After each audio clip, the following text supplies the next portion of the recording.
grateful to be here. For real, I am very encouraged. I'm very encouraged. Thank you for everything.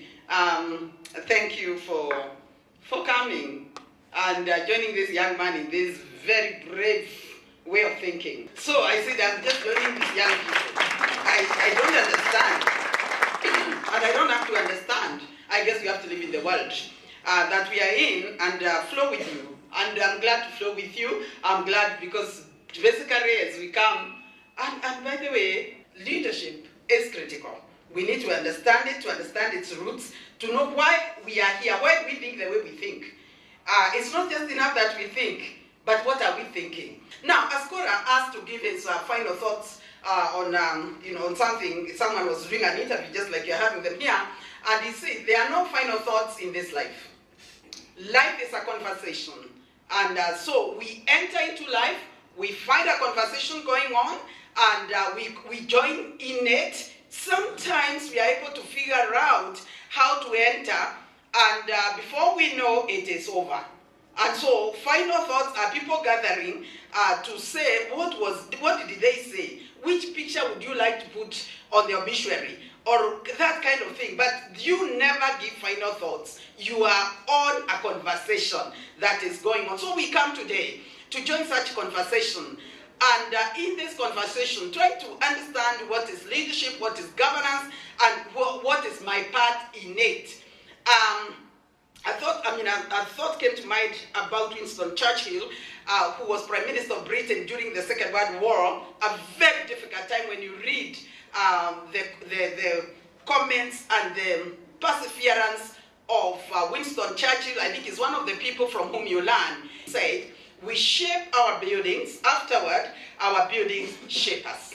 That's a very important saying, that we shape our buildings. We are the ones who come up with the design. But before long, the designs we came up with and the buildings we came up with start defining us. That the house I live in, is it Modaiga, is it where, but we are the ones who came up with the location. We are the ones who put up the kind of house we put up there. But before long, we now start striving to become what we shaped.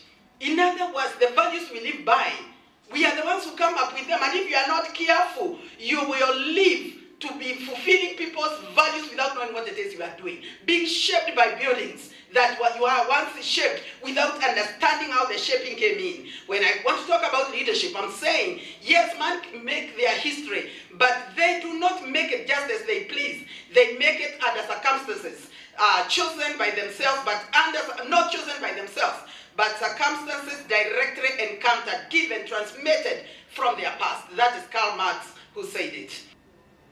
Leadership is controlling people and identity and all that. That is from the perspective that is generally understood in Kenya, and that we have been shaped into thinking.